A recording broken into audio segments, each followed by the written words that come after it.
ನಮ್ಮ ತಂದೆ ಬಾಳಪ್ಪಗೌಡ ಅಂತ, ನಮ್ಮ ತಾಯಿ ಸುಶೀಲಾ ಅಂತ. ನಾವು 5 ಜನ ಗಂಡು ಮಕ್ಕಳು, 3 ಜನ ಹೆಣ್ಮಕ್ಳು. ನನ್ನ ಪ್ರಾಥಮಿಕ ವಿದ್ಯಾಭ್ಯಾಸ ಗುತ್ತಿಗಾರು ಹಿರಿಯ ಪ್ರಾಥಮಿಕ ಶಾಲೆಯಲ್ಲಿ ಆಯಿತು. ನಂತರ ಗುತ್ತಿಗಾರು ಹೈಸ್ಕೂಲಲ್ಲಿ ನಾನು SLC ತನಕ ಓದಿದೆ. SLC ಓದಿ ನಾನು 1 ವರ್ಷ ಫಾರೆಸ್ಟ್ ಇಲಾಖೆಯಲ್ಲಿ ದಿನಗೂಲಿ ನೌಕರನಾಗಿ ಸೇರಿಕೊಂಡಿದ್ದೆ. ನಂತರ ನಾನು ಶಾಲೆಯಲ್ಲಿ ಓದುವಾಗ ತುಂಬ ದಡ್ಡ, ಯಾಕೆಂದರೆ ಅಲ್ಲಿಂದ ಅಲ್ಲಿಗೆ ನಾನು ಪಾಸ್ ಆಗಬೇಕು, ಜಸ್ಟ್ ಪಾಸ್ ಆಗಬೇಕು ಅಷ್ಟೇ ಮಾರ್ಕ್ ಸಿಗ್ತಿತ್ತು. ಬಟ್ ಆವಾಗ ನಮಗೆ ಒಂದು ಜೀವನದಲ್ಲಿ ಉದ್ದೇಶ ಇರಲಿಲ್ಲ.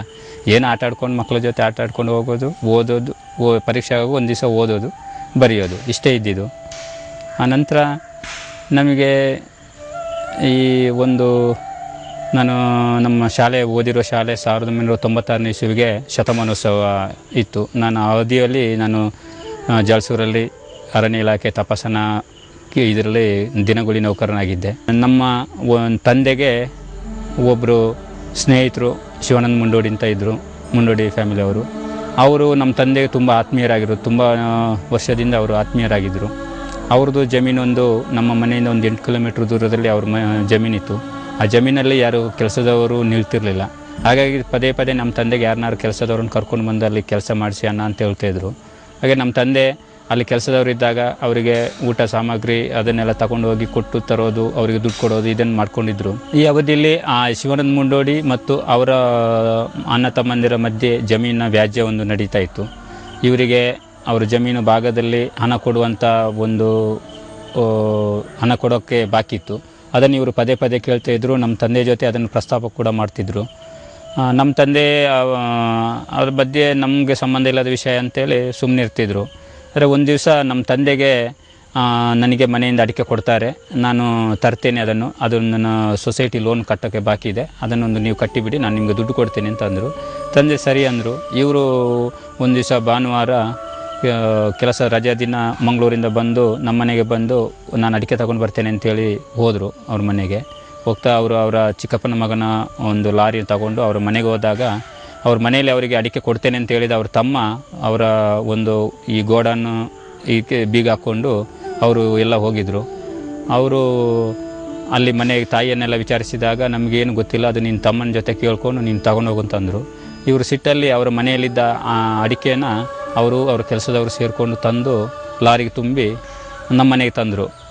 ನೀನು ಅಡಿಕೆ ನಾವು ಇಲ್ಲದಿರುವಾಗ ಎತ್ಕೊಂಡು ಬಂದಿದ್ಯಾ, ಈ ಥರ ಎಲ್ಲ ಮಾಡಿದ್ಯಾ ಅಂತ ಇದ್ದರು. ಆಗ ನನಗೆ ಕೊಡುವಂಥದ್ದನ್ನು ನೀವು ಕೊಟ್ಟಿದ್ದಿದ್ರೆ ನಾನು ಇದನ್ನು ತರ್ತಿರ್ಲಿಲ್ಲ ಅಂತ ಈ ಥರ ಅವರ ವಾದ ವಿವಾದ ಆಯಿತು. ನಾನು ಮುಖಪ್ರೇಕ್ಷಕನಾಗಿ ನೋಡ್ತಾ ಇದ್ದೆ. ಬಹುಶಃ ನಮ್ಮ ತಂದೆಗೂ ಗೊತ್ತಿಲ್ಲ ಈ ವಿಷಯ. ನಮ್ಮ ತಂದೆ ದುಡ್ಡು ತಗೊಂಡು ಬರ್ತಾ ಮಧ್ಯದಲ್ಲಿ ಇವರು ಮಾತಿನ ಚಕಮಕಿ ನಡೆಯಿತು. ಅವರು ಸತೋದ ಶಿವಪ್ರಸಾದಿಗೂ ಅವ್ರ ತಮ್ಮಂದಿರು ಅವ್ರ ಭಾವಂದಿರು ನಮ್ಮ ತಂದೆ ಮಧ್ಯೆ ವಾದ ವಿವಾದ ಆಯಿತು. ಆದರೆ ನಮ್ಮ ತಂದೆ ಅಂದರು, ನನಗೆ ಇದಕ್ಕೆ ಸಂಬಂಧ ಇಲ್ಲ, ನನಗೆ ಇದಕ್ಕೂ ಈ ವಿಷಯ ನಿಮ್ಮಲ್ಲಿ ತಂದಿರೋದು ಕೂಡ ನನಗೆ ಗೊತ್ತಿಲ್ಲ, ಅವ್ರು ನಿಮ್ಮ ಅಣ್ಣ ಕೂಡ ನನಗೇನು ಹೇಳಲಿಲ್ಲ ಅಂತಂದರು. ಅವರು ಇಲ್ಲ, ನೀನು ಸಪೋರ್ಟ್ ಮಾಡಿದ ಕಾರಣ ಅವ್ನು ತೊಗೊಂಡು ಬಂದಿದ್ದು ಹಾಗೆ ಅಂತ ತಪ್ಪು ಕಲ್ಪನೆ ಇಟ್ಕೊಂಡು ನಮ್ಮ ತಂದೆ ಜೊತೆ ಜಗಳ ಮಾಡಿದರು. ಇದು ಬಹುಶಃ ಅವ್ರ ಮಧ್ಯೆ ಇಬ್ಬರ ಮಧ್ಯೆ ಜಿದ್ದು ಬೆಳೆಯಿತು. ಮರುದಿವಸ ನಮ್ಮ ತಂದೆ ಪೇಟೆಗೆ ಹೋಗಿದ್ದಾಗ ಅವರು ಬಾರ್ ಹತ್ತಿರ ತಂದೆಗೆ ಮತ್ತು ಅವ್ರ ಮಧ್ಯೆ ಹೊಡೆದಾಟ ಆಯಿತು. ನಮ್ಮ ತಂದೆಗೆ ಗಾಯ ಆಗಿ ರಕ್ತ ಸೋರ್ತಾ ಇತ್ತು. ಇವರು ಸಿಟ್ಟಲ್ಲಿ ನಮ್ಮ ತಂದೆ ಮನೆಗೆ ಬಂದರು, ನೀನು ಅರ್ಧ ಗಂಟೆ ಅಲ್ಲಿರು, ನಾನು ನಿನ್ನನ್ನು ಬಿಡೋಲ್ಲ ಅಂತ ಹೇಳ್ಕೊಂಡು ನಮ್ಮ ತಂದೆ ಬಂದರು. ತಂದೆ ಬಂದು ನಾನು ಮನೆಯಲ್ಲೇ ಇದ್ದೆ. ಬಂದು ಇದು ಮಾಡಿದಾಗ ನಾನು ಕೇಳಿದೆ, ಏನಾಯಿತು, ಏನಕ್ಕೆ ರಕ್ತ ಬರ್ತಾಯಿದೆ ಅಂದಾಗ, ಇಲ್ಲ ನನಗೆ ಶಿವಪ್ರಸಾದ ಮುಂಡೋಡಿ ಮತ್ತು ಇನ್ನು 3 ಜನ ಸೇರಿ ನನಗೆ ಹೊಡೆದ್ರು ಅಂತಂದರು. ನಾನು ಬೇಡ, ಜಗಳ ಮಾಡೋದು ಬೇಡ, ಸುಮ್ಮನೆ ಯಾಕೆ ಇದು ಮಾಡೋದು, ಸುಮ್ಮನೆ ಇರಿ ಅಂತಂದರು. ಅವರು ಕೇಳದೆ ಕೋವಿ ಎಲ್ಲ ತೊಗೊಂಡ್ರು. ನಾನು ಕೋವಿ ಅದನ್ನೆಲ್ಲ ಜಗಳ ಬೇಡ ಅಂತ ಕಿತ್ಕೊಂಡು ಇವರು ಇಲ್ಲ, ನಾನು ಅವ್ನು ಬಿಡೋದಿಲ್ಲ ಹಾಗೆ ಅಂತೇಳಿ ಪುನಃ ಹೋದರು. ನಾನು ಅಷ್ಟೊತ್ತಿಗೆ ಬಟ್ಟೆ ಎಲ್ಲ ಚೇಂಜ್ ಮಾಡಿ ಹೋದೆ. ಹೊರಗಡೆ ಬಂದಾಗ ನಮ್ಮ ತಾಯಿ ಅಂದರು, ಬೇಡ ನೀನು ಹೋಗಬೇಡ, ನಿನ್ನ ಕಣ್ಣಿಗೆಲ್ಲ ಇದಾಗಿದೆ, ನೀನು ಹೋಗಬೇಡ, ಅವ್ರು ಸಮಾಧಾನ ಆಗ್ತಾರೆ, ಸುಮ್ಮನಿರು ಅಂದರು. ನಾನು ಇಲ್ಲ, ಇವರು ಇನ್ನು ಹೋದ್ರಲ್ಲಿ ಜಗಳ ಆಗುತ್ತೆ, ಏನಾದ್ರು ಹೆಚ್ಚು ಕಮ್ಮಿ ಮಾಡ್ಕೋತಾರೆ, ಬೇಡ ನಾನು ಕರ್ಕೊಂಡು ಬರ್ತೀನಿ ಅಂತ ನಾನು ಹಿಂದಿಂದ ಹೋದೆ. ಹೋಗ್ತಾ ನನಗೆ ತುಂಬ ಜೋರಾಗಿ ನಡೆಯೋಕ್ಕಾಗ್ತಿರ್ಲಿಲ್ಲ, ಕಣ್ಣು ನೋವಾಗ್ತಾಯಿತ್ತು. ನಾನು ನಿಧಾನಕ್ಕೆ ಹೋಗ್ತಾಯಿದ್ದೆ. ನಮ್ಮ ತಂದೆ ಸ್ವಲ್ಪ ತ್ವರಿತವಾಗಿ ಹೋಗ್ತಾಯಿದ್ರು. ಹೋಗ್ತಾ ನಮ್ಮ ಮನೆಯಿಂದ ಆ ಒಂದು ಘಟನೆ ನಡೆದ ಸ್ಥಳಕ್ಕೆ 10 ನಿಮಿಷ ನಾನು ಹೋಗ್ತಾ ಏನಾಯ್ತು ಅಂದರೆ, ನನಗೆ ಒಂದು 10 ಮೀಟ್ರ್ ಮುಂಚೆನೇ ಅವರಿದ್ದರು. ನಾನು ಹೋಗಿ ಅವರು ಆ ಜಾಗ ತಲುಪಿ ಒಂದು ನಿಮಿಷಕ್ಕೆ ನಾನು ಅಲ್ಲಿಗೆ ತಲುಪಿ ನಾನು ಅವರನ್ನು ಈ ಕಡೆ ಕರ್ಕೊಂಡು ಬಂದೆ. ನೀವು ಏನು ಮಾತಾಡಬೇಡಿ, ನಾನು ಕೇಳ್ತೀನಿ ಏನಂತ. ನಾನು ಸೀದಾ ಬಾರಲ್ಲಿ ಹೋಗಿ ವಿಚಾರಿಸಿದಾಗ, ಶಿವಪ್ರಸಾದನ್ನ ಏನಕ್ಕೆ ನೀವು ಜಗಳ ಮಾಡಿದ್ದು, ನಮಗೆ ಇದಕ್ಕೂ ಸಂಬಂಧ ಇಲ್ಲ, ಸುಮ್ಮನೆ ನಮ್ಮ ಹತ್ರ ಯಾಕೆ ಜಗಳ ಮಾಡ್ತೀರಂದರೆ, ಇಲ್ಲ ನಿಮ್ಮ ತಂದೆಯನ್ನು ಸಪೋರ್ಟ್ ಮಾಡಿದ್ದಕ್ಕೆ ನಮ್ಮ ಅಣ್ಣ ಅಡಿಕೆ ತಂದಿದ್ದು, ನೀನು ಕೂಡ ಕೇಳೋಕೆ ಬಂದ, ನೀನು ಕೂಡ ಸಪೋರ್ಟ್ ಮಾಡ್ತೀಯ ಅಂತ ನನಗೆ ಹೊಡೆಯೋಕ್ಕೆ ಬಂದರು. ನಾನು ಬಾರಲ್ಲಿ ಗಲಾಟೆ ಮಾಡೋದು ಸರಿಯಾಗಲ್ಲ ಅಂತೇಳಿ ಹೊರಗಡೆ ಬಂದೆ. ಅವ್ರಿಗೆ ಕನ್ವಿನ್ಸ್ ಮಾಡ್ತಾ ಇದ್ದಂಗೆ ನನಗೆ ಹೊಡೆಯೋಕ್ಕೆ ಬಂದರು. ನಮ್ಮ ತಂದೆ ನನಗೆ ಹೊಡಿತಾರೆ ಅಂತ ಆಘಾತಾಗಿ ಅವ್ರು ಬಂದು ಅವ್ರ ಕೈಯಲ್ಲಿ ಚಾಕಿತ್ತು, ಚಾಕಲ್ಲಿ ತೆಗೆದು ತಿವಿದ್ರು. ಬಹುಶಃ ಅದು ಅವರ ಹೃದಯ ಭಾಗಕ್ಕೆ ತಾಗಿ ಅವರು ಅಲ್ಲೇ ಕುಸಿದು ಬಿದ್ದರು. ನನಗೆ ಆ ಒಂದು ಕ್ಷಣದಲ್ಲಿ ದಿಗ್ಭ್ರಾಂತಿ ಆಯಿತು. ನನಗೂ ಕೂಡ ಈ ಒಂದು ಘಟನೆ ನಡೀತದೆ ಅಂತ ನಾನು ಕೂಡ ಇದು ನೆನೆಸಿರಲಿಲ್ಲ. ಸೊ ನನಗೆ ಏನು ಮಾಡಬೇಕಂತ ಒಂದು 2 ನಿಮಿಷ ನನಗೆ ಏನು ಮಾಡಬೇಕು ಅಂತ ಗೊತ್ತಾಗಿಲ್ಲ. ಆ ನಂತರ ನಾನು ಸ್ವಲ್ಪ ಜನ ಎಲ್ಲ ಸೇರಿದಾಗ ನಮ್ಮ ತಂದೆಗೆ ಏನಾದ್ರು ಮಾಡ್ತಾರೆ ಅಂತ ಭಯ ಆಗಿ ನನ್ನ ತಂದೆನ ಕರ್ಕೊಂಡು ಬಂದೆ. ನಮ್ಮ ತಂದೆ ಆಗ ನನ್ನ ಕೈಯಿಂದ ಬಿಡಿಸ್ಕೊಂಡು, ಬೇಡ ನೀನು ಮನೆಗೆ ಹೋಗು, ನಾನು ಸ್ಟೇಷನಿಗೆ ಹೋಗ್ತೇನೆ, ನೀನು ಸುಮ್ಮನೆ ನಿನ್ನೊಂದು ಕೇಸಲ್ಲಿ ಸೇರಿಸ್ತಾರೆ, ನೀನು ಹೋಗು, ನಾನು ಸ್ಟೇಷನಿಗೆ ಹೋಗ್ತೇನೆ ಅಂತಂದರು. ನನಗೆ ಭಯ ಆಯಿತು, ಯಾಕಂದರೆ ಅಲ್ಲಿ ತುಂಬ ಜನ ಸೇರಿದ್ರು, ಅವರ ಅಣ್ಣ ತಮ್ಮಂದಿರು, ಅವರ ಸಂಬಂಧಿಕರೆಲ್ಲ ಇದ್ದರು. ನನಗೆ ಭಯ ಆಯಿತು, ನಮ್ಮ ತಂದೆಗೆ ಏನಾರು ಮಾಡ್ತಾರೆ ಅಂತ. ನಾನು ನಮ್ಮ ತಂದೆನ ಕೈಲಿ ಹಿಡ್ಕೊಂಡು ಎಳ್ಕೊಂಡು ಬಂದು ನಮ್ಮ ಮನೆಗೆ ಬಿಟ್ಟೆ. ನಮ್ಮ ಮನೆಗೆ ಬಿಡ್ತಾ ನಮ್ಮ ತಾಯಿ ಅಂದರು. ನಮ್ಮ ತಾಯಿಗೆ ಹೇಳಿದೆ, ಅಮ್ಮ ಹಿಂಗಾಯಿತು, ಬಿದ್ದಿದ್ದಾರೆ, ಏನೋ ಸತ್ತೋಗಿರಬೇಕು ಅಂತ ಅಂದೆ. ಅಯ್ಯೋ ನೀನು ಯಾಕೆ ಮಾಡೋಕ್ಕೆ ಹೋದೆ ಹಾಗೆ ಅಂತ ಅಂದರು. ತುಂಬ ಬೇಜಾರು ಮಾಡಿಕೊಂಡ್ರು. ನನಗೆ ನಮ್ಮ ಮಾವನಿಗೆ ಹೇಳೋಣ, ಏನು ಮಾಡಬೇಕು ಅಂತ ಗೊತ್ತಿರಲಿಲ್ಲ. ಆ ಕ್ಷಣ ನನ್ನ ಮಾವನಿಗೆ ಹೋಗಿ ಹೇಳೋಣ ಅಂತೇಳಿ ನಾನು ನಮ್ಮ ಮಾವನ ಹತ್ರ ಹೋದೆ. ಮಾವ ಇರಲಿಲ್ಲ ಆ ದಿನ. ಪ್ರಧಾನಮಂತ್ರಿ PV ನರಸಿಂಹರಾವ್ ಮಂಗಳೂರು ಚುನಾವಣಾ ಭಾಷಣಕ್ಕೆ ಬಂದಿದ್ದರು. ಹಾಗಾಗಿ ಸುಬ್ರಹ್ಮಣ್ಯ ಸ್ಟೇಷನಲ್ಲಿ ಕೂಡ ಯಾರು ಇರಲಿಲ್ಲ. ನಮ್ಮ ತಂದೆ, ನಮ್ಮ ಮಾವ ಕೂಡ ಸುಳ್ಯಕ್ಕೇನೋ ಕೋರ್ಟ್ ವ್ಯವಹಾರಕ್ಕೇನೋ ಹೋಗಿದ್ದರು. ನಮ್ಮ ಅತ್ತೆ ಅಂದರು, ನಿನ್ನ ಮಾವ ಬರುವವರೆಗಿರೋ ಅಂತ ನನಗೆ ಇದು ಮಾಡಿದರು. ಆನಂತರ ನಾವು ಹೇಳಿದ್ರು, ನೀವು ಪೊಲೀಸಿಗೆ ಸಿಕ್ಕಾಕೋಬೇಡಿ, ಪೊಲೀಸರು ಸಿಕ್ಕಾಕೊಂಡ್ರೆ ನಿಮಗೆಲ್ಲ ಹೊಡಿತಾರೆ ಹಾಗೆ ಅಂತಂದರು. ನಮಗೆ ಕೂಡ ಈ ಕಾನೂನು ಏನು ಪೊಲೀಸ್ ಸ್ಟೇಷನ್ ಏನಂತ ಗೊತ್ತಿರಲಿಲ್ಲ. ನನ್ನಿಂದ ನಾವು ಒಂದು 14 ದಿವಸ ಪರಾರಿಯಾಗಿದ್ದು, ನಂತರ ನಾವು ಹೋಗಿ ಸುಬ್ರಹ್ಮಣ್ಯ ಪೊಲೀಸ್ ಠಾಣೆಯಲ್ಲಿ ಹೋಗಿ ಶರಣಾಗತಿ ಆದಮೇಲೆ ನಮ್ಮನ್ನು ನ್ಯಾಯಾಧೀಶರ ಮುಂದೆ ಹಾಜರುಪಡಿಸಿ ನಮ್ಮನ್ನು ವಿಚಾರಣಾ ಬಂದಿಯಾಗಿ ನ್ಯಾಯಾಂಗ ಬಂಧನಕ್ಕೆ ಮಂಗಳೂರು ಜಿಲ್ಲಾ ಕಾರಾಗೃಹಕ್ಕೆ ನಮ್ಮನ್ನು ಕಳಿಸಿಕೊಟ್ರು.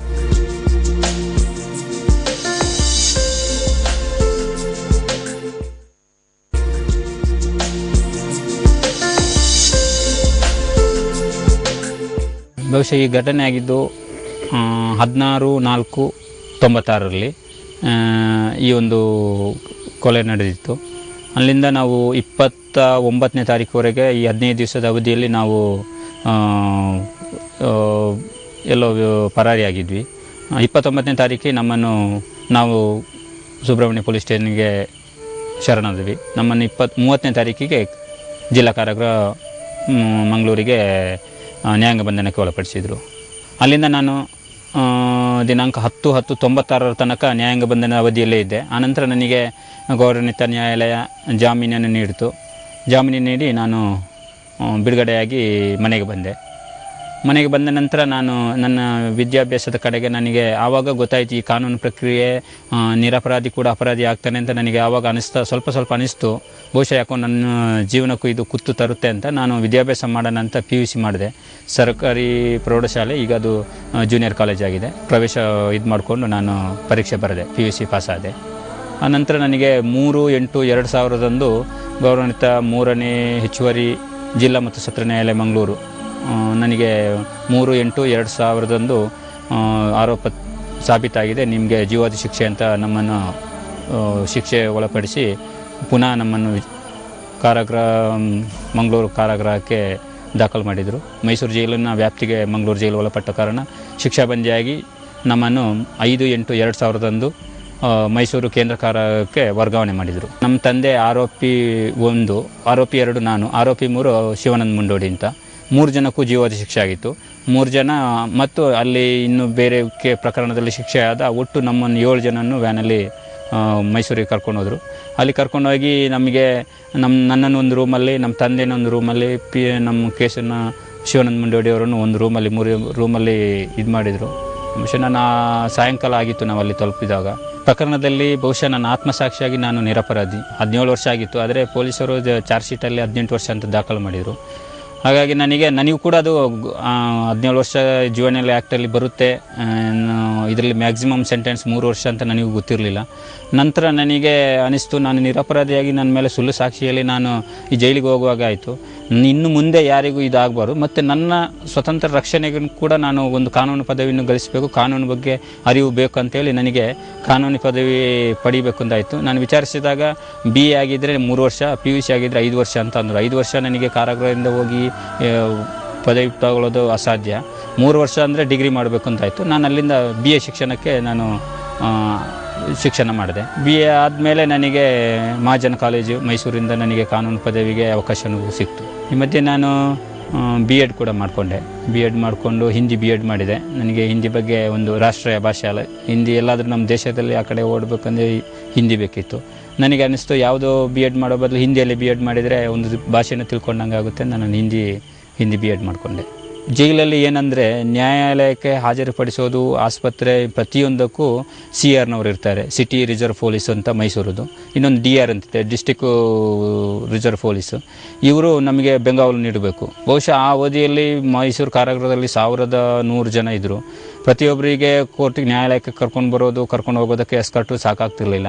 ಆಮೇಲೆ ಆಸ್ಪತ್ರೆಗೆ ವರ್ಗಾವಣೆಗೆ ಪ್ರತಿಯೊಂದಕ್ಕೂ ಇದಾಗಬೇಕು. ಆಮೇಲೆ ಅವರ ಕಾನೂನು ಸುವ್ಯವಸ್ಥೆಗೂ ಕೂಡ ಅವರನ್ನೇ ಬಳಸ್ತಾಯಿದ್ರು. ಹಾಗಾಗಿ ನಮಗೆ ಜೈಲಲ್ಲಿ ಎಸ್ಕಾರ್ಟು ನೀಡೋಕ್ಕೂ ಅವ್ರು ಕಷ್ಟ ಆಗ್ತಿತ್ತು. ಜೈಲು ಅಧಿಕಾರಿಗಳಂದರು, ನಿನಗೆ ರೆಗ್ಯುಲರಿಗೆ ನಮ್ಗೆ ಎಸ್ಕಾರ್ಟು ಕೊಡೋಕ್ಕಾಗಲ್ಲ, ನೀನು ಕರೆಸ್ಪಾಂಡೆಂಟ್ ಕೋರ್ಸ್ ಮಾಡು ಅಂತಂದರು. ಬಹುಶಃ ನನಗೆ ಕರೆಸ್ಪಾಂಡೆಂಟ್ ಮಾಡಿದರೆ, ಯಾಕೆಂದರೆ ನಾನು ಅಷ್ಟೊಂದು ಜೈಲಲ್ಲಿ ಕೂತ್ಕೊಂಡು ನನಗೆ ಅನುಭವ ಕೂಡ ಸಾಕಾಗೋದಿಲ್ಲ. ನನಗೆ ಪ್ರತಿದಿನ ಹೋದರೆ ಅಲ್ಲಿ ಟೀಚಿಂಗ್ ಮಾಡ್ತಾರೆ, ನಮಗೂ ತಿಳುವಳಿಕೆ ಬರುತ್ತೆ ಅಂತ ನಾನು ಕಾರಾಗೃಹ ಇಲಾಖೆಗೆ ಮನವಿ ಕಳಿಸಿದೆ. ನನಗೆ ಮಹಾಜನ ಕಾಲೇಜಿಂದ ಕಾನೂನು ಪದವಿ ಪಡೆಯೋಕ್ಕೆ ಅನುಮತಿ ಸಿಕ್ಕಿದೆ, ನನಗೆ ದಯವಿಟ್ಟು ಅಲ್ಲಿಗೆ ಹೋಗೋಕ್ಕೆ ಅನುಮತಿ ನೀಡಿ ಅಂತ. ಇದನ್ನು ಕಾರಾಗೃಹ ಇಲಾಖೆ ತಿರಸ್ಕರಿಸಿತ್ತು. ನಿಮಗೆ ಆ ಥರ ಅವಕಾಶ ರೂಲಲ್ಲಿ ಇಲ್ಲ, ನೀವು ಪಡ್ಕೊಳ್ಳೋಕ್ಕಾಗಲ್ಲ ಅಂತ. ಅಷ್ಟೊತ್ತಿಗೆ ಆಗಲೇ IPC, CRPC, ಇನ್ನು ಇಂಡಿಯನ್ ಎವಿಡೆನ್ಸ್ ಆ್ಯಕ್ಟ್, ಕಾನ್ಸ್ಟಿಟ್ಯೂಷನ್ ಇದನ್ನೆಲ್ಲ ಓದ್ಕೊಂಡು ನಾನು ಕಾನೂನು ಬಗ್ಗೆ ಯಾವ ಥರ ಇದು ಮಾಡ್ಬೋದಿತ್ತು. ನನಗೆ ಆವಾಗ ಆಯಿತು ಸಾರ್ವಜನಿಕ ಹಿತಾಸಕ್ತಿ ಹಾಕೋಣ, ಆಗ ನನ್ನಿಂದಾಗಿ ಬೇರೆಯವರಿಗೂ ಕೂಡ ಅನುಕೂಲ ಆಗುತ್ತೆ, ನನಗೂ ಅನುಕೂಲ ಆಗುತ್ತೆ ಅಂತ ನಾನು ಕಾರಾಗೃಹ ಇಲಾಖೆಗೆ ವಿರುದ್ಧವಾಗಿ ನಾನು ಕರ್ನಾಟಕ ಉಚ್ಚ ನ್ಯಾಯಾಲಯದಲ್ಲಿ ನಾನು ಸಾರ್ವಜನಿಕ ಹಿತಾಸಕ್ತಿ ಹಾಕಿದೆ. ನನ್ನ ಶಿಕ್ಷಣದ ಮೂಲಭೂತ ಹಕ್ಕನ್ನು ಕಾರಾಗೃಹ ಇಲಾಖೆ ಕಸಿದುಕೊಳ್ತಾ ಇದೆ. ನನಗೆ ಮೂಲಭೂತ ಹಕ್ಕಲ್ಲಿ ಏನು ಶಿಕ್ಷಣದ ಹಕ್ಕಿದೆ ಅದನ್ನು ನನಗೆ ನೀಡಬೇಕು ಅಂತೇಳಿ ನಾನು ಆ ಬಗ್ಗೆ ಒಂದು ಮನವಿಯನ್ನು ನಮ್ಮ ವಕೀಲರ ಮುಖಾಂತರ ನಾನು ಹಾಕಿದೆ. ಬಹುಶಃ ಅದು ವಿಚಾರಣೆ ಹಂತಕ್ಕೆ ಸ್ವೀಕೃತವಾಯಿತು. ನಾನು ಸಲ್ಲಿಸಿದ ದಾಖಲೆಗೆಲ್ಲ ಸರಿ ಇದೆ ಅಂತೇಳಿ ನ್ಯಾಯಾಲಯ ಅದನ್ನು ವಿಚಾರಣೆಗೆ ಅಂಗೀಕರಿಸಿತು. ಅಲ್ಲಿಂದ ಅದು ಕಾನೂನು ಪ್ರಕ್ರಿಯೆ ಸ್ವಲ್ಪ ನಮ್ಮ ಕಾನೂನು ಇಲಾಖೆಯಲ್ಲಿ ಪ್ರಕ್ರಿಯೆ ನಡೆಯೋದು ತಡ ಆದ ಕಾರಣ ನನಗೆ ಸುಮ್ಮನೆ ದಿನ ಕಲಿಯೋ ಬದಲು MA ಮಾಡೋಣ ಅಂತ ಅನ್ನಿಸ್ತು. ನಾನು ಕರ್ನಾಟಕ ರಾಜ್ಯ ಮುಕ್ತ ವಿಶ್ವವಿದ್ಯಾಲಯದಲ್ಲಿ ನಾನು MA ರಾಜ್ಯಶಾಸ್ತ್ರ ಪಡ್ಕೊಂಡೆ. ಆಮೇಲೆ ನನಗೆ ಪತ್ರಿಕೋದ್ಯಮ ಬಗ್ಗೆ ತುಂಬ ಆಸಕ್ತಿ ಇತ್ತು. ಲೇಖನ ಇದೆಲ್ಲ ನೋಡಿಕೊಂಡು ನನಗೆ ಕೂಡ ನಾನು ತುಂಬ ಸಂಪಾದಕೀಯ, ಪ್ರತಿಯೊಂದು ಪತ್ರಿಕೆ ಸಂಪಾದಕೀಯ ಅದೆಲ್ಲ ಓದ್ತಿದ್ದೆ. ನನಗೂ ಆಸಕ್ತಿ ಬಂತು. ಕೆಲವೊಂದು ವಿಷಯನ ನಾವು ಮಾಧ್ಯಮದ ಮೂಲಕ ಮಾಡಿಕೊಂಡ್ರೆ ಜನಗಳಿಗೆ ಇನ್ನೂ ಜಾಸ್ತಿ ತಲುಪುತ್ತೆ ಅಂತ ನಾನು ಡಿಪ್ಲೊಮಾ ಇನ್ ಜರ್ನಲಿಸಮ್ ಅಂತ ಪತ್ರಿಕೋದ್ಯಮ ಡಿಪ್ಲೊಮಾ ಮಾಡಿಕೊಂಡೆ, 1 ವರ್ಷದ ಕೋರ್ಸನ್ನು. ಆನಂತರ ನನಗೆ ನಮ್ಮ ತಂದೆಗೆ 2005ರಲ್ಲಿ ನಮ್ಮ ತಂದೆ ಆಗಸ್ಟ್ 15, 2005ರಲ್ಲಿ ನಮ್ಮ ತಂದೆಗೆ ಅಕಾಲಿಕ ಬಿಡುಗಡೆ ಭಾಗ್ಯ ಸಿಕ್ತು. ಅವರು ವಯಸ್ಸಾದ ಕಾರಣ ಅವರಿಗೆ 5 ವರ್ಷಕ್ಕೆ ಬಿಡುಗಡೆ ಮಾಡಿದರು. ಆ ಸಂದರ್ಭದಲ್ಲಿ ನನಗೆ ಕೂಡ ಅಲ್ಲಿ ಕಚೇರಿ ಕೆಲಸ ಮತ್ತು ಈ ಓದು ನನಗೆ ತುಂಬ ಕಷ್ಟ ಆಗ್ತಿತ್ತು. ನಾನು ಕರ್ನಾಟಕದಲ್ಲಿ ದೇವನಹಳ್ಳಿ ಪಕ್ಕ ಒಂದು ಬಯಲು ಬಂದಿಖಾನೆ ಅಂತ ಇದೆ, ಅಲ್ಲಿ ಬಂದಿ ಮಾಡೋದು ಏನಿಲ್ಲ, ಅವರಿಗೆ ಇಷ್ಟ ಬಂದ ಕೆಲಸ ಮಾಡಿಕೊಂಡು ಫ್ರೀಯಾಗಿ ಇರುವಂಥ ಒಂದು ಜೈಲು ಇತ್ತು. ನಾನು ಆ ಜೈಲಿಗೆ ವರ್ಗಾವಣೆ ಕೋರಿ ಕರ್ನಾಟಕ ಕಾರಾಗೃಹ ಮಹಾನಿರೀಕ್ಷಕರಿಗೆ ಮನವಿ ಸಲ್ಲಿಸಿದೆ. ಅದಕ್ಕೆ ನನಗೆ ಅವರು ಅಲ್ಲಿಗೆ ವರ್ಗಾವಣೆ ಮಾಡಲು ಅನುಮತಿ ಕೊಟ್ಟರು. ನಾನು ಅಲ್ಲಿಂದ 16/9/2005 ನಾನು ಬಯಲು ಬಂದಿಖಾನೆ ಕೋರಮಂಗಲಕ್ಕೆ ವರ್ಗಾವಣೆಯಾಗಿ ಹೋದೆ. ನನಗೆ ಅಲ್ಲಿ ಹೋದ್ಮೇಲೆ ನನಗೆ ತುಂಬ ಸಮಯ ಸಿಕ್ತಿತ್ತು. ಸೊ ಈ ಸಮಯದಲ್ಲಿ ನಾನು ಅದೇ ಆಸ್ಟಿನ್ ಕಾಲೇಜಲ್ಲಿ ನಾನು MA ಶಿಕ್ಷಣ ಅಲ್ಲೇ ರಾಜ್ಯಶಾಸ್ತ್ರದಲ್ಲಿ ನಾನು ಅಲ್ಲೇ ಮಾಡಿದೆ 2006ರಿಂದ 2008 ಅವಧಿಯಲ್ಲಿ. ಅಲ್ಲಿ ಮಾಡ್ತಾ ಆ ಅವಧಿಯಲ್ಲಿ ಉಚ್ಚ ನ್ಯಾಯಾಲಯದಲ್ಲಿ ನನ್ನ ಈ ಸಾರ್ವಜನಿಕ ಹಿತಾಸಕ್ತಿ ಅರ್ಜಿ ವಿಚಾರಣೆಗೆ ಬಂತು. ವಕೀಲರೆಲ್ಲ ಬಂದು ನನ್ನ ಹತ್ರ ಕೇಳಿದರು. ನಾನು ಕಾರಾಗೃಹ ಇಲಾಖೆಯ ಒಂದು ಮ್ಯಾನ್ಯುವಲ್ ಒಂದು ಇದನ್ನೆಲ್ಲ ಅವರಿಗೂ ನೀಡಿದೆ, ಯಾವ ಥರ ಇದೆ ಅಂತೇಳಿ ನಾನು ಅವ್ರ ಹತ್ರ ಮಾತುಕತೆ ಮಾಡಿ ಈ ಥರ ನನಗೆ ಇದು ಮಾಡಬೇಕು ಅಂತಂದರು. ಆ ಸಂಬಂಧವಾಗಿ ನನ್ನ ಸ್ನೇಹಿತರಾದ ಹರೀಶ್ ಗಣಪತಿ ಹಾಗೆ ನಮ್ಮ ಭಾವದ ವಿಶ್ವನಾಥ ದೇವಶ ಇವರು ಈ ಪ್ರಕರಣವನ್ನು ಅವರು ನಡೆಸಿದರು. ನಡೆಸಿ ನನಗೆ ರೆಗ್ಯುಲರ್ ಕ್ಲಾಸಿಗೆ ಹೋಗೋಕ್ಕಾಗಲ್ಲ, ನೀವು ಕರೆಸ್ಪಾಂಡೆಂಟ್ ಆಗಿ ನೀವು ಕಾನೂನು ಪದವಿ ಪಡಿಬೋದು ಅಂತ ನನಗೆ ಅನುಮತಿ ನೀಡಿದರು. ಇದರಲ್ಲಿ ನಾನು ಪರೀಕ್ಷೆಗೆ ಹೋಗಿ ನಾನು ಕಾನೂನು ಪದವಿಯನ್ನು ಪಡ್ಕೊಂಡೆ. PhD ಮಾಡುವಂಥ ಆಸೆ ಆಯಿತು. ಏನಿದ್ರು ನಾನು ಇನ್ನೇನು ಬಂದಾಗ ನಾನು ಜೈಲಿಗೆ ಬರುವ ಅವಧಿಯಲ್ಲಿ SLC ಆಗಿದೆ, ಹೋಗುವಾಗ ಅಟ್ಲೀಸ್ಟ್ ಒಂದು ಡಾಕ್ಟ್ರೇಟ್ ಅಂತ ಒಂದು ತಗೊಂಡು ಹೋಗೋಣ, ನಾನು ಜೈಲಿಗೆ ಬಂದ ಒಂದು ಅವಧಿನ ಸಾರ್ಥಕಗೊಳಿಸೋಣ ಅಂತ ಆಯಿತು. ಅದಕ್ಕೆ ನಾನು PhD ಮಾಡಲು ನಾನು ಮೈಸೂರು ಮುಕ್ತ ವಿಶ್ವವಿದ್ಯಾನಿಲಯಕ್ಕೆ ಪತ್ರ ವ್ಯವಹಾರ ಮಾಡಿದೆ. ನನಗೆ ಸರ್ಕಾರದಿಂದ ಅನುಮತಿ ಬೇಕಿತ್ತು. ನಾನು ಅನುಮತಿನೆಲ್ಲ ಪಡ್ಕೊಂಡು ಈ ಒಂದು ಪ್ರಕ್ರಿಯೆಯನ್ನು ಆರಂಭಿಸಿದೆ. ಆ ಅವಧಿಯಲ್ಲಿ ನಮ್ಮ ಬಿಡುಗಡೆ ಸಂಬಂಧವಾಗಿ ಅನೇಕ ಸಲ ಬಿಡುಗಡೆ ಮಾಡ್ತಾರೆ ಬಿಡ್ತಾರೆ ಅಂತೇಳಿ ಸರ್ಕಾರ ರಾಜ್ಯಪಾಲರ ಮಧ್ಯೆ ಜಟಾಪಟಿ ನಡೀತಾ ಇತ್ತು. ಇದರಲ್ಲಿ ನ್ಯಾಯಾಲಯದಲ್ಲಿ ಕೂಡ ಈ ಪ್ರಕರಣಗಳು ಬಾಕಿ ಇದ್ದು ನಮಗೆ ಬಿಡುಗಡೆ ಅಸಾಧ್ಯ ಆಗ್ತಾ ಹೋಗ್ತು. ಪ್ರತಿದಿನವೂ ಬಿಡುಗಡೆ ಕಗ್ಗಂಟಾಗಿ ಉಳಿಯಿತು. ಈ ಅವಧಿಯಲ್ಲಿ ನನಗೆ ಮಾನಸಿಕವಾಗಿ ತುಂಬ ಒತ್ತಡ ಇರ್ತಿತ್ತು. ನನ್ನ ಮನೆ ಪರಿಸ್ಥಿತಿ, ನನ್ನ ವೈಯಕ್ತಿಕ ಜೈಲಿನ ಜೀವನ ಎಲ್ಲ ತುಂಬ ನೋವಾಯಿತು. ಇನ್ನು ನಾನು ಓದಿ ಇನ್ನೇನು ಮಾಡೋಕ್ಕಿದೆ, ಎಲ್ಲ ಜೀವನ ಮುಗೀತು ಅಂತ ಒಂದು ಸಲ ನಿರಾಸೆ ಭಾವನೆ ಬಂತು. ಅದು ಕೂಡ ಒಂದೊಂದು ಸಲ ಇಲ್ಲ, ನಾನು ಇಷ್ಟೆಲ್ಲ ಮಾಡಿ ಈ ಒಂದು ನನ್ನ ಜೀವನವನ್ನು ಸಾರ್ಥಕ ಮಾಡ್ಕೋಬೇಕು, ನಾನು ಮಾಡಿರೋದು 4 ಜನಕ್ಕೆ ಉಪಯೋಗ ಬರಬೇಕು ಅಂತ ಒಂದು ನನಗೆ ಇದೇ ಆಗಿತ್ತು. ಯಾಕಂದರೆ ನಾನು ನನ್ನ ಜೀವನ ಈಗಾದರೂ ಬೇರೆಯವರಿಗಾದರೂ ಕೂಡ ಅಟ್ಲೀಸ್ಟ್ ಒಂದು 10 ಜನಕ್ಕಾದರೂ ಒಂದು ಒಳ್ಳೆತನ ಮಾಡೋಣ ಅಂತ ಅನ್ನಿಸ್ತು. ಹಾಗಾಗಿ ನಾನು ಪುನಃ ಪತ್ರಿಕೋದ್ಯಮದಲ್ಲಿ MA ಪಡೆಯೋಣ ಅಂತೇಳಿ ಕರ್ನಾಟಕ ಮುಕ್ತ ವಿಶ್ವವಿದ್ಯಾನಿಲಯಕ್ಕೆ ನಾನು ಪ್ರವೇಶಕ್ಕೆ ಅರ್ಜಿ ಹಾಕಿದೆ. ಆ ಅವಧಿಯಲ್ಲಿ ನಮಗೆ ಬಿಡುಗಡೆಗೆ ಸಲುವಾಗಿ ನಮ್ಮನ್ನು ಈ 2013 ಜುಲೈಯಲ್ಲಿ ನಮ್ಮನ್ನು ಕೇಂದ್ರ ಕಾರಾಗೃಹ ಮೈಸೂರಿಗೆ ಪುನಃ ವರ್ಗಾವಣೆ ಮಾಡಿದರು. ಅಲ್ಲಿ ನಮಗೆ ಈ ಬಿಡುಗಡೆ ಸಂಬಂಧವಾಗಿ ಒಂದು ಸ್ಥಾಯಿ ಸಲಹಾ ಮಂಡಳಿ ಅಂತ ಮಾಡಿ ಅಲ್ಲಿ ನಮ್ಮ ಪ್ರತಿಯೊಬ್ಬರ ವೈಯಕ್ತಿಕ ಕಡತವನ್ನು ಇಟ್ಟು ನಮ್ಮ ಪ್ರತಿಯೊಂದು ಪ್ರಕರಣವನ್ನು ವಿಚಾರಿಸಿ ನಮ್ಮನ್ನು ಬಿಡುಗಡೆ ಮಾಡೋಕ್ಕೆ ಒಂದು ಕಮಿಟಿ ಮಾಡಿದರು. ಈ ಕಮಿಟಿಯಲ್ಲಿ DC, ಆಮೇಲೆ ಪೊಲೀಸ್ ಕಮಿಷನರ್ ಮೈಸೂರು, ಮತ್ತು ಪ್ರಧಾನ ಸತ್ರ ನ್ಯಾಯಾಧೀಶರು, ಆಮೇಲೆ ಜಿಲ್ಲಾ ಶಸ್ತ್ರಚಿಕಿತ್ಸಕರು, ಕಾರಾಗೃಹ ಇಲಾಖೆಯ ADGP ಇವರು ಇದರ ಚೇರ್ಮನ್ ಆಗಿದ್ದರು. ಇವರೆಲ್ಲ ಕಮಿಟಿಲಿ ನಮ್ಮನ್ನು ಮೈಸೂರು ಕಾರಾಗೃಹದಿಂದ 62 ಜನರ ಬಂದಿನ ಪಟ್ಟಿಯನ್ನು ನೀಡಿದರು. ಅದರಲ್ಲಿ 58 ಜನದು ಬೋರ್ಡ್ ಪಾಸಾಗಿ ಇದನ್ನು ಗೌರ್ಮೆಂಟಿಗೆ ಕಳಿಸಿದರು. ಈ ಅವಧಿಯಲ್ಲಿ ನನಗೂ ಆಯಿತು, ಹೇಗೂ ಬಿಡುಗಡೆ ಒಂದು ಪ್ರಕ್ರಿಯೆ ಇನ್ನೊಂದು 3-4 ತಿಂಗಳಲ್ಲಿ ಆಗ್ಬೋದು, ಅಷ್ಟೊತ್ತಿಗೆ ನಾನು ಸ್ವಲ್ಪ ವಿದ್ಯಾಭ್ಯಾಸ ಇದು ಮಾಡೋಣ ಅಂತ ನಾನು ಈ ಪತ್ರಿಕೋದ್ಯಮದಲ್ಲಿ MAಗೆ ನಾನು ಶುರು ಮಾಡಿದೆ. ಅವಧಿಯಲ್ಲಿ ನಮಗೆ ಮೈಸೂರು ಕಾರಾಗೃಹದಲ್ಲಿ ನಮಗೆ ಸ್ಟಡಿ ಸೆಂಟ್ರ್ ಓಪನ್ ಮಾಡಿದರು. ಪರೀಕ್ಷೆ ಕೂಡ ನಮ್ಮ ಕಾರಾಗೃಹದ ಒಳಗಡೆ ನಡೀತಿತ್ತು. ಹಾಗಾಗಿ ನಾನು ಅಲ್ಲೇ ಪತ್ರಿಕೋದ್ಯಮ MAನ ಅಲ್ಲೇ ಮಾಡಿಕೊಂಡೆ.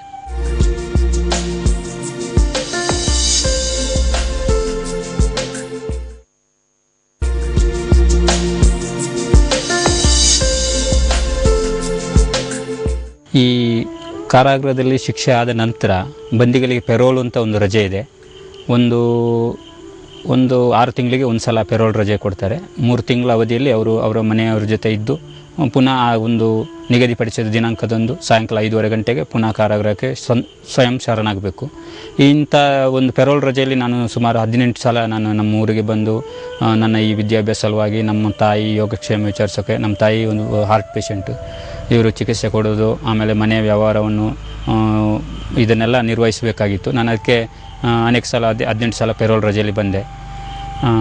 ಮತ್ತು ಜೈಲಲ್ಲಿ ಏನಂದರೆ ಒಂದು ಶಿಕ್ಷೆ, ನಾನು ಈ ಒಂದು ಸುದೀರ್ಘ 16 ವರ್ಷ ಅವಧಿಯನ್ನು ಜೈಲಲ್ಲಿ ಕಳೆದ ಕಾರಣ ಈ ಜೈಲಿನಲ್ಲಿರುವ ಕಷ್ಟ ಇದನ್ನೆಲ್ಲ ನಾನು ತಿಳ್ಕೊಂಡಿದ್ದೀನಿ. ಬಹುಶಃ ನಾನು ಕಾರಾಗೃಹದ ಪ್ರತಿಯೊಬ್ಬ ಸಜಾ ಬಂದಿಯನ್ನು ನಾನು ಪ್ರಥಮವಾಗಿ ಅವರ ದಾಖಲಾತಿ ಎಲ್ಲ ತಗೊಳ್ತಿದ್ದೆ. ಹಾಗಾಗಿ ನನಗೆ ಪ್ರತಿಯೊಬ್ಬರ ಕೇಸು ಅದನ್ನೆಲ್ಲ ನೋಡಿದಾಗ ನನಗೆ ತುಂಬ ಇದು ಅನಿಸ್ತಿತ್ತು. ಕೆಲವೊಂದು ಅವರ ಒಂದು ಜಡ್ಜ್ ತೀರ್ಪಿನ ಪ್ರತಿಯನ್ನು ನೋಡಿದಾಗಲೇ ನಮಗೆ ಅನಿಸ್ತದೆ ಇವನು ಅಪರಾಧಿ ಅಂತ. ತುಂಬ ಜನ ನಿರಪರಾಧಿಗಳು ಜೈಲಲ್ಲಿದ್ದಾರೆ. ಬಹುಶಃ ನನಗೆ ಈ ಜೈಲಿನ ಒಂದು ಈ ವಾತಾವರಣ, ಅವರು ಅನುಭವಿಸುವ ನೋವು, ಯಾತನೆ, ಆಮೇಲೆ ಎಷ್ಟೋ ಜನ ಪ್ಯಾರಾಲಿಸಿಸ್ ಆದವರಿದ್ದಾರೆ. ಕೆಲವರು ನಿರಪರಾಧಿಗಳಾಗಿ ಅವರು ಶಿಕ್ಷೆ ಆದಾಗ ಅವ್ರಿಗೂ ಒಂಥರ ನಾನು ನಿರಪರಾಧಿಯಾಗಿ ಶಿಕ್ಷೆ ಅನುಭವಿಸಾಗಾಯಿತು, ನನ್ನ ಜೀವನ ಇಲ್ಲಿಗೆ ಮುಗಿಯಿತು ಅಂತ ತುಂಬ ಜನ ಡಿಪ್ರೆಸ್ ಆಗ್ತಾರೆ. ಅನೇಕ ಮಾನಸಿಕ ರೋಗಿಗಳಿದ್ದಾರೆ. ಈ ವಿದ್ಯಾಭ್ಯಾಸ ಇದೆಲ್ಲ ನನಗೆ ಕಾರಾಗೃಹ ಇಲಾಖೆ ಕೊಟ್ಟಿದ್ದು. ನನಗೆ ಈ ಕೊಟ್ಟಿರೋ ಒಂದು ಅವಕಾಶದಲ್ಲಿ ನಾನು ಜೈಲಿಗಾಗಿ ಸ್ವಲ್ಪ ಏನಾದರೂ ಶ್ರಮ ಪಡಬೇಕು. ನಾನು ಬಿಡುಗಡೆ ಆದ ನಂತರ ಈ ಜೈಲಿನ ಬಗ್ಗೆ, ಸುಧಾರಣೆ ಬಗ್ಗೆ ನಾನು ಸ್ವಲ್ಪ ಏನಾದರೂ ಒಂದು ಸರ್ಕಾರಕ್ಕೆ ಮತ್ತು ಕಾರಾಗೃಹ ಇಲಾಖೆಗೆ ಒಂದು ಸಹಕಾರ ನೀಡಬೇಕು ಅಂತ ಅನ್ನಿಸ್ತು. ಆ ಕಾರಣ ನಾನು ಜೈಲಲ್ಲಿ ಶಿಕ್ಷೆ ಮತ್ತು ಸುಧಾರಣೆ ಎಂಬ ವಿಷಯದ ಬಗ್ಗೆ PhD ಮಹಾಪ್ರಬಂಧ ಮಾಡೋಣ ಅಂತ ನಾನು ಅದಕ್ಕಾಗಿ ನಾನು PhDಲಿ ಜೈಲಲ್ಲಿ ಶಿಕ್ಷೆ ಮತ್ತು ಸುಧಾರಣೆ ಈ ವಿಷಯವನ್ನು ತಗೊಂಡೆ. ಯಾಕಂದರೆ ನೀವೇ ನೋಡ್ತಿದ್ದೀರ, ಸುಮಾರು ಕರ್ನಾಟಕದಲ್ಲಿ ಕಾರಾಗೃಹದಲ್ಲಿ 25,000 ಜನ ವಿಚಾರಣಾ ಬಂದಿ ಮತ್ತು ಸಜಾಬಂದಿಗಳಿದ್ದಾರೆ. ಬಹುಶಃ ಇಷ್ಟೊಂದು ಈ ಮಾನವ ಶಕ್ತಿಗಳು ಅಲ್ಲಿ ಅಪವ್ಯಯ ಆಗ್ತಾ ಇದೆ. ಈ ಬಗ್ಗೆ ಸರ್ಕಾರ ಒಂದು ಸರಿಯಾದ ಒಂದು ಕ್ರಮ ಕೈಗೊಂಡ್ರೆ ಬಹುಶಃ ಪ್ರತಿಯೊಬ್ಬರಿಗೊಂದು ಅಲ್ಲಿ ನಡೆಯುವ ಒಂದು ಕೆಲಸಗಳು, ಇದರಿಂದ ಲಾಭ, ಇದನ್ನೆಲ್ಲ ಗಳಿಸಿ ಕಾರಾಗೃಹ ಇಲಾಖೆಯಿಂದ ಸರ್ಕಾರಕ್ಕೆ ಲಾಭ ಇದೆ. ಬಹುಶಃ ಈಗ ಕಾರಾಗೃಹ ಇಲಾಖೆ ಸರ್ಕಾರ ಬರೀ ದುಡ್ಡು ನೀಡೋದಷ್ಟೇ, ಅಲ್ಲಿಂದ ಏನು ಆದಾಯ ತಗೋತಾ ಇಲ್ಲ. ಪ್ರತಿಯೊಬ್ಬರಿಗೆ ಪ್ರತಿದಿನ 85 ರೂಪಾಯಿಯಷ್ಟು ಊಟಕ್ಕಾಗಿ ವ್ಯವಸ್ಥಿದ್ದಾರೆ. ಆಮೇಲೆ ನೀರು, ಕರೆಂಟು, ವೈದ್ಯಕೀಯ, ಆಮೇಲೆ ಭದ್ರತಾ ಸಿಬ್ಬಂದಿಗಳ ವೇತನ, ಈ ಲೇಖನಿ ಸಾಮಗ್ರಿಗಳು ಪ್ರತಿಯೊಂದು ಸರ್ಕಾರಕ್ಕೆ ನಷ್ಟನೇ ಆಗ್ತದೆ. ಅದರಿಂದಾಗಿ ಬಹುಶಃ ಅನೇಕ ಈ ಇಂಡಸ್ಟ್ರಿಯಲ್ಗಳನ್ನು ಈ ಕಾರಾಗೃಹದಲ್ಲಿ ಇದು ಮಾಡಿ ಅವರಿಗೂ ಕೆಲಸ ಕೊಡ್ಬೋದು, ಸರ್ಕಾರಕ್ಕೆ ಆದಾಯ ತಗೋಬೋದು. ಮಿನಿಮಮ್ ಒಂದು 200 ರೂಪಾಯಿ ಒಬ್ಬರು ಲೇಬರ್ಗೆ ಸಂಬಳ ಕೊಟ್ಟರು, 100 ರೂಪಾಯಿ ಅವನಿಗೆ ಕೊಟ್ಟು 100 ರೂಪಾಯಿ ಸರ್ಕಾರ ತಗೊಂಡ್ರು, ಅವನು ತಿಂಗಳಿಗೆ ಒಂದು 3,000 ರೂಪಾಯಿ ಕಳಿಸ್ತಾನೆ. ಯಾಕೆಂದರೆ ಒಬ್ಬ ವ್ಯಕ್ತಿ ಈಗ ಮನೆಯಲ್ಲಿ ಜೀವನಾಧಾರ ಆಗಿರುವ ಒಬ್ಬ ವ್ಯಕ್ತಿ ಜೈಲಿಗೆ ಬಂದರೆ ಆ ಮನೆಯಲ್ಲಿರುವ ಅಷ್ಟು ಜನ ಹಸಿವಿನಿಂದ ಅಥವಾ ಬಡತನದಿಂದ ನರಳಬೇಕಾಗುತ್ತೆ. ಅಟ್ಲೀಸ್ಟ್ ಇವನೊಂದು ಜೈಲಲ್ಲಿ ಇದ್ದರೂ ಕೂಡ ಒಂದು ತಿಂಗಳಿಗೆ 3,000 ರೂಪಾಯಿ ಇವನ ಮನೆಗೆ ಕಳಿಸ್ತಾ ಇದ್ದರೆ ಅವರ ಒಂದು ಮಿನಿಮಮ್ ಜೀವನ ನಡೆಸ್ಕೊಂಡು ಹೋಗ್ಬೋದು. ಆಗ ಅವರಿಗೊಂದು ಎಲ್ಲೋ ನಮ್ಮ ಜೈಲಲ್ಲಿದ್ದರೂ ಕೂಡ ನಮ್ಮ ಕುಟುಂಬದ ನಿರ್ವಹಣೆ ಮಾಡ್ತಾ ಇದ್ದಾರೆ ಅಂತ ಅವ್ರ ಬಗ್ಗೆ ಗೌರವನೂ ಬರ್ತದೆ. ಈಗ ವಯಸ್ಸಾದವರು, ಆನಂತರ ರೋಗಿಗಳು, ಅಂದರೆ ಅವಧಿ ಮೀರಿ ಯಾವುದೋ ಸೆಕ್ಷನ್ಗಳು ಇದರಲ್ಲೆಲ್ಲ ಸಿಕ್ಕಾಕೊಂಡಿರುವವರು ಇರ್ತಾರೆ. ಇವ್ರನ್ನೆಲ್ಲ ಬಿಡುಗಡೆ ಮಾಡಿ ಅವ್ರಿಗೊಂದು ಹೊಸ ಜೀವನ ಕೊಡಬೇಕು. ಆನಂತರ ಇನ್ನಾದರೂ ಕೂಡ ಜೈಲಲ್ಲಿ ಒಳ್ಳೆಯ ಒಂದು ಕೆಲಸ ಕಾರ್ಯಗಳನ್ನು ನಡೆಸಿ ಅವರಿಗೂ ಆದಾಯ ಬರುವ ಹಾಗೆ, ಸರ್ಕಾರಕ್ಕೂ ಆದಾಯ ಬರುವ ಹಾಗೆ ಮಾಡಬೇಕು ಅಂತ ಈ ಸರ್ಕಾರದಲ್ಲಿ ಮನವಿ. ಇದು ತುಂಬ ಅನ್ಯಾಯ ಆಗಿದೆ. ಬಟ್ ಆದರೂ ನ್ಯಾಯಾಲಯ ಏನು ಮಾಡೋಕ್ಕಾಗಲ್ಲ ಇದರಲ್ಲಿ. ಯಾಕೆಂದರೆ ಸಾಕ್ಷಿಗಳು ಬಂದು ಹೇಳಿದಾಗ ನ್ಯಾಯಾಧೀಶರು ಹೇಳ್ತಾರೆ, ಸಾಕ್ಷಿ ಹೇಳಿದಪ್ಪ ನಿನಗೆ ನಾನು ಶಿಕ್ಷೆ ಕೊಡ್ತೇನೆ ಅಂತ ಹೇಳ್ತಾರೆ. ಬಟ್ ಸಾಕ್ಷಿ ಹೇಳುವಾಗ ಕೂಡ ಅಷ್ಟೇ, ಇದರಲ್ಲಿ ಪೊಲೀಸರ ಪಾತ್ರ ತುಂಬ ಮಹತ್ವ. ಪ್ರತಿಯೊಂದು ಘಟನೆಯನ್ನು ಕೂಲಂಕುಷವಾಗಿ ತನಿಖೆ ಮಾಡಬೇಕು. ಒಬ್ಬ ಪೊಲೀಸ್ ಏನು ಮಾಡ್ತಾರೆ, ಒಂದು ಇನ್ಸಿಡೆಂಟ್ ಆಯಿತು, ಅವನು ಅಪರಾಧಿನೇ ಹುಡುಕಬೇಕು, ಅವನಿಗೆ ಶಿಕ್ಷೆ ಕೊಡಬೇಕು, ಅಷ್ಟೇ ಇರೋದು. ಈ ನಿರಪರಾಧಿ ಕೂಡ ಅದರಲ್ಲಿ ಸೇರ್ಕೊಂಡಿರ್ತಾನೆ. ಈ ನಿರಪರಾಧಿಗೆ ಅದರಿಂದ ಶಿಕ್ಷೆ ಆಗಬಾರ್ದು. ಒಬ್ಬ 100 ಜನ ಅಪರಾಧಿ ತಪ್ಪಿಸ್ಕೊಂಡ್ರು ಒಬ್ಬ ನಿರಪರಾಧಿ ಸಿಕ್ಕಾಕೋಬಾರ್ದು ಅಂತ ನಮ್ಮ ಕಾನೂನು ಹೇಳ್ತದೆ. ಆದರೆ 100 ಜನ ಅಪರಾಧಿ ತಪ್ಪಿಸ್ಕೊಳ್ತಾರೆ, ಒಬ್ಬ ನಿರಪರಾಧಿ ಸಿಕ್ಕಾಕೋತಾರೆ. ಇದೊಂದು ತುಂಬ ಒಂದು ಸರ್ಕಾರ ಮತ್ತು ಕಾನೂನು ಇಲಾಖೆ, ಆಮೇಲೆ ಪೊಲೀಸ್ ಇಲಾಖೆ ಇವರೆಲ್ಲ ಇದಕ್ಕೆ ಒಂದು ಸ್ವಲ್ಪ ಇದು ಮಾಡಿ, ಅಟ್ಲೀಸ್ಟ್ ಅಪರಾಧ ಮಾಡೋದು ತಪ್ಪು. ಈಗ ಕೂಡ ನಾನು ಖಂಡಿಸ್ತೇನೆ. ಯಾವತ್ತೂ ಅಪರಾಧವನ್ನು ಖಂಡಿಸಿ, ಅಪರಾಧಿಯನ್ನಲ್ಲ. ಹಾಗಾಗಿ ನಿರಪರಾಧಿಯಾಗಿದ್ದರೆ ಅವನಿಗೆ ಆದಷ್ಟು ಶಿಕ್ಷೆಯಿಂದ ಅವನನ್ನು ಇದು ಮಾಡಲಿ. ಅವನಿಗೆ ಒಂದು ಮಾಡಿದ ತಪ್ಪನ್ನ ಅನುಭವಿಸುವನೂ ಆಗಬೇಕು. ಬಟ್ ಅವನಿಗೆ ಶಿಕ್ಷೆಯಿಂದ ವಿನಾಯಿತಿನೂ ಸಿಗಬೇಕು. ಈ ಥರ ಒಂದು ವ್ಯವಸ್ಥೆ ಇರಬೇಕು. ನನ್ನ ಜೀವನದಲ್ಲಿ ನನಗೆ ಆಗಿದೆ. ಅದಕ್ಕಾಗಿ ನನಗೆ ಇಷ್ಟೊಂದು ಹಠ ಬಂದಿದೆ. ಬಹುಶಃ ನನಗೆ ಈಗ ಒಂದೊಂದು ಸಲ ಅನಿಸ್ತದೆ, ಆದರೆ ನನ್ನ ಕೆಲವು ಜೀವನದ ಈ ಒಂದು ಅಮೂಲ್ಯ ಕ್ಷಣ ಇದಾದರೂ ಕೂಡ ನಾನು ಇವತ್ತೊಂದು ಈ ಅನುಭವವನ್ನು ನನ್ನ ಜೀವನದಲ್ಲಿ ಯಾವುದೇ ಯೂನಿವರ್ಸಿಟಿ ನನಗೆ ಕೊಡ್ತಿರಲಿಲ್ಲ. ಬಹುಶಃ ಜೈಲು ಅಂದರೆ ಅದೊಂದು ಯೂನಿವರ್ಸಿಟಿ. ಯಾಕೆಂದರೆ ಅಲ್ಲಿ ಪ್ರತಿಯೊಂದು ಕ್ರೈಮ್ ಮುಂದೆ ಇರ್ತಾರೆ. ಒಬ್ಬ ಚೈನ್ ಸ್ನ್ಯಾಚರಿಂದ ಹಿಡಿದು ಏನೇನೋ ಕೋಟಿಗಟ್ಟಲೆ ಮೋಸ ಮಾಡಿ ಸರ್ಕಾರಕ್ಕೆ ಸಿಕ್ಕಾಕೊಳ್ಳೋದಂಥ ವ್ಯಕ್ತಿಗಳು ಕೂಡ ಅಲ್ಲಿರ್ತಾರೆ. ಅನುಭವ ಇರ್ತದೆ. ಮತ್ತು ಅಲ್ಲಿನ ಘಟನೆಗಳು ಅವನಿಗೆ ಅನುಭವವನ್ನು ನೀಡ್ತದೆ. ಒಬ್ಬ ಹೆಬ್ಬೆಟ್ಟಾಕೋನು ಕೂಡ ಜೈಲಿಗೆ ಹೋಗಿ ಬಂದ ನಂತರ ಅವನಿಗೆ ಜೀವನದಲ್ಲಿ ನಾನು ಎಲ್ಲಿ ತಪ್ಪು ಮಾಡಿದ್ದೀನಿ, ನಾನು ಎಲ್ಲಿ ಇದು ಮಾಡಿದ್ದೀನಿ, ನಾನು ಹೆಂಗೆ ಇದು ಮಾಡಬೇಕು ಅಂತ ಎಲ್ಲ ತಿಳ್ಕೊಂಡಿರ್ತಾನೆ.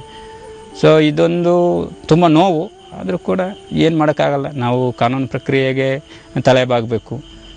ಅದರಿಂದಾಗಿ ನನಗೆ ಆ ನೋವಿನ ನಾನು ಮರೆತು ನನ್ನ ನೋವಿನ 4 ಜನಕ್ಕೆ ಒಳ್ಳೇದು ಮಾಡುವ ಮುಖಾಂತರ ಆದರೂ ಇದು ಮುಗಿಸ್ಕೊಳ್ಳೋಣ ಅಂತ.